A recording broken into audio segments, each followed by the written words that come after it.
about Reggie Barlow and the good job he's been doing thus far over at Virginia State University, coaching up the Trojans in his first year. And I promised you that I would have the man on the line. And so right now we're being joined by the first-year head coach of the Virginia State University Trojans, Reggie Barlow. First of all, Reggie, welcome back to the show.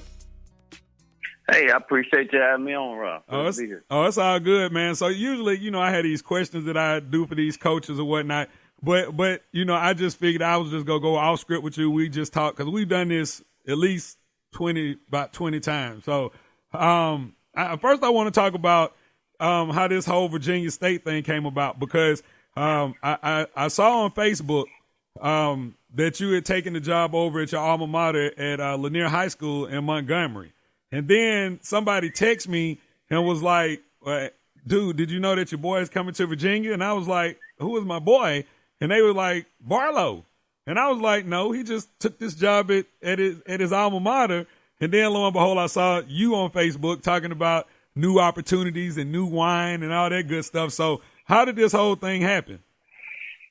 Well, it happened really fast, to be honest with you. I was obviously blessed to have an opportunity to go back to my neighborhood at my high school at Lanier.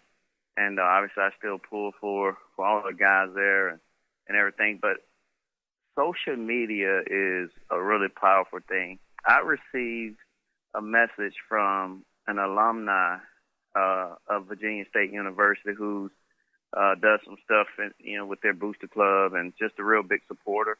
And he asked, would I mind applying for the job at Virginia State, and that he wanted to submit my name to some of the people there in administration. And because I didn't know the job was open. And, I told him I didn't have a problem with it.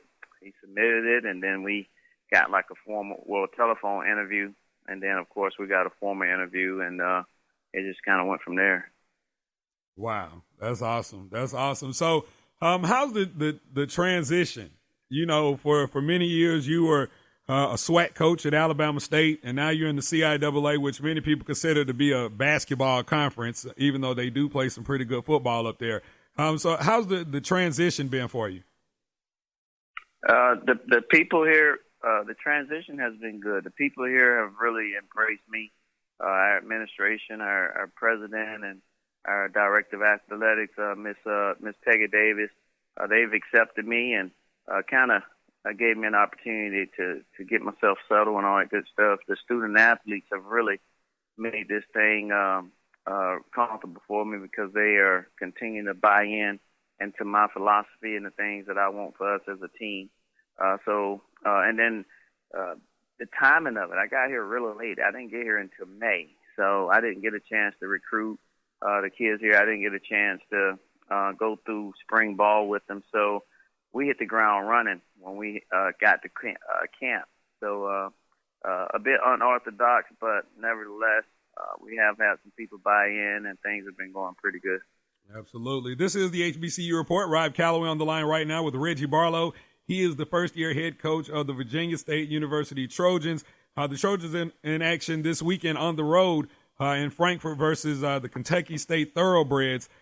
So when you talk about you guys buying into your system, what were some of the things when you first arrived on campus and got the guys all together? What were some of the things that you actually talked about with them in order to get them to buy in?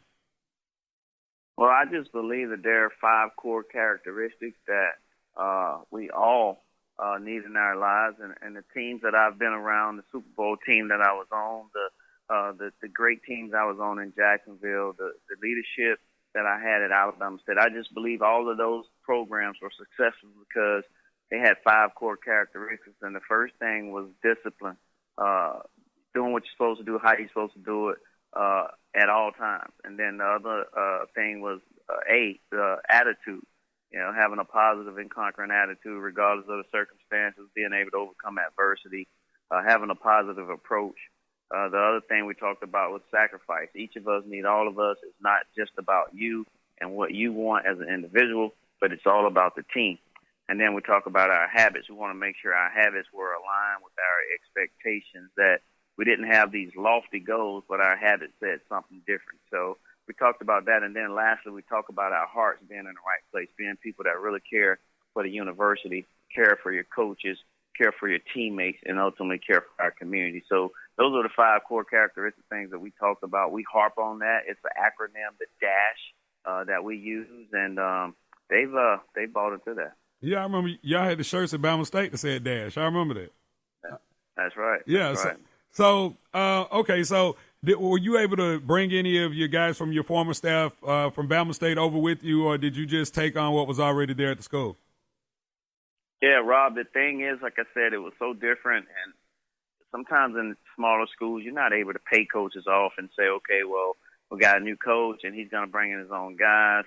So you can't do that. So, and on this level, we have 5 paid positions, and 4 of them was already under contract: the offensive coordinator, the receiver coach, and a guy on defense, and the offensive line coach. So technically, I was only able to bring in 1 guy for me, and that's our defensive coordinator and our assistant head coach, DeJuan Sanders.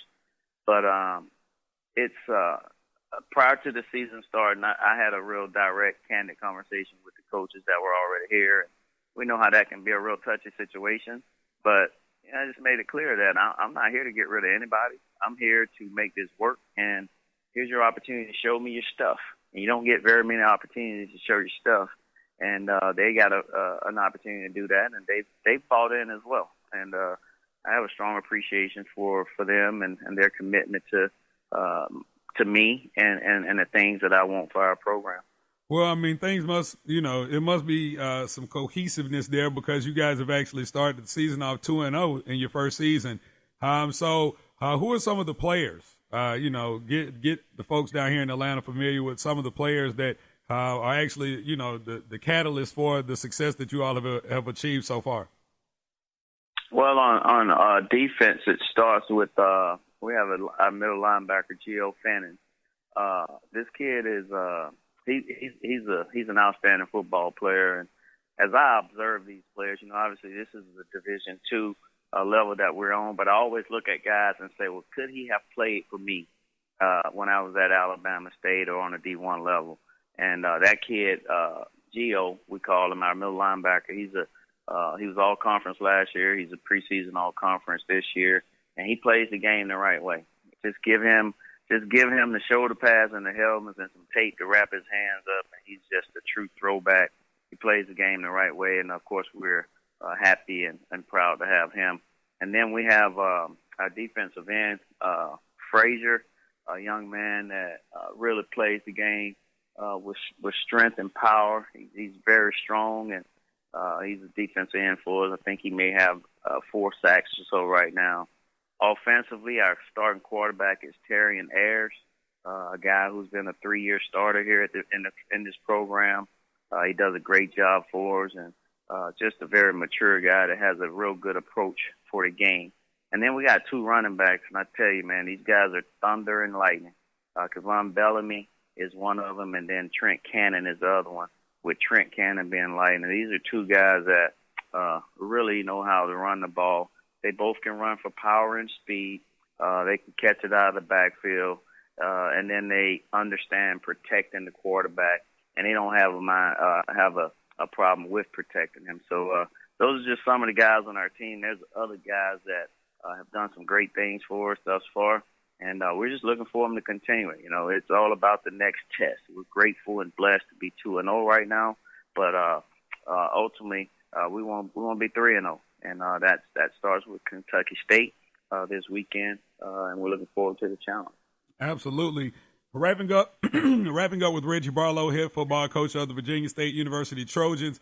Trojans in action this weekend versus Kentucky State in Frankfort. And this is the HBCU Report. Rob Calloway here with you. We are powered by sportsnewsandbrews.com. Now, Reggie, before I let you go, you made mention of some of the things on your resume as far as an NFL player. You were in Jacksonville. You were on that Super Bowl team with the Tampa Bay Buccaneers. And, you had a lengthy career. Everybody's been talking about Colin Kaepernick. What are your thoughts? What are your thoughts on this? Well, Rob, I tell you, it's I admire anybody that's willing to take a stand for what they believe in, because a lot of times we don't. And so I think what I've learned to do is I separate the who from the do. Would I do what Kaepernick is doing? No, I wouldn't. I've been a part of the NFL, and I've stood up for the national anthem, and I understand what that means to so many people. And the thing about football, it's a team sport, and not saying that he's not a team guy, but you just try to stay away from things that may distract the team or the team concept. And again, it's a thin line, because I really appreciate him having the wherewithal and the thought process to say, okay, here's what I want to happen with what I'm doing. But and I appreciate that. But what I'm saying, for me, I wouldn't have done it. And then you think about what does it prove? I understand it gets the conversation started about race relations and things that have happened. I mean, there's a lot of things, but I mean, United States of America is the best place in the world, and we have a lot that we have to clean up and get better at. But there's a lot of great things that we do have, and I think as African Americans, we have a lot to be proud of. But then there's a lot that we need to clean up, and I think it starts with us. I think it starts with us doing better and trying to be better. And I certainly understand race relations. I'm a boy that grew up in Montgomery, Alabama, and we know all about the things, the segregation and, segregation today, segregate. So I totally understand the mindset and the disproportion of how some of our African Americans have been treated in regards of police brutality as far as jobs and all that stuff. But I just think sometimes you have to separate the who from the do. So not the flag, but some of the people who've been in position to make decisions, you may want to hold those people accountable as opposed to the flag. But kudos to Kaepernick. He's a Kappa man. He's all about achievement. He's an outstanding. He's an outstanding athlete, and I'm glad that we can voice our opinions and not agree sometimes, but still have the respect for a person, and just know that, I mean, he feels the way he feels for reasons, and stands firm with it. That's how he feels. And then for me, it's the same. I'm standing up for the national anthem. I just am. Yeah, I know you understand, because I know that you're a fan of Dr. King, and Dr. King was the man that said, if you don't stand for something, you'll fall for anything. So, I just wanted to get your thoughts on that Colin Kaepernick situation, being a former NFLer. Great stuff. Right. Yep. Right. He is Reggie. Go ahead. Right. I guess before you close out, Rob, you mentioned Martin Luther King, and just for your listeners to know, now, Coach Barlow, when you called me, I was listening to who, Rob? Martin Luther King.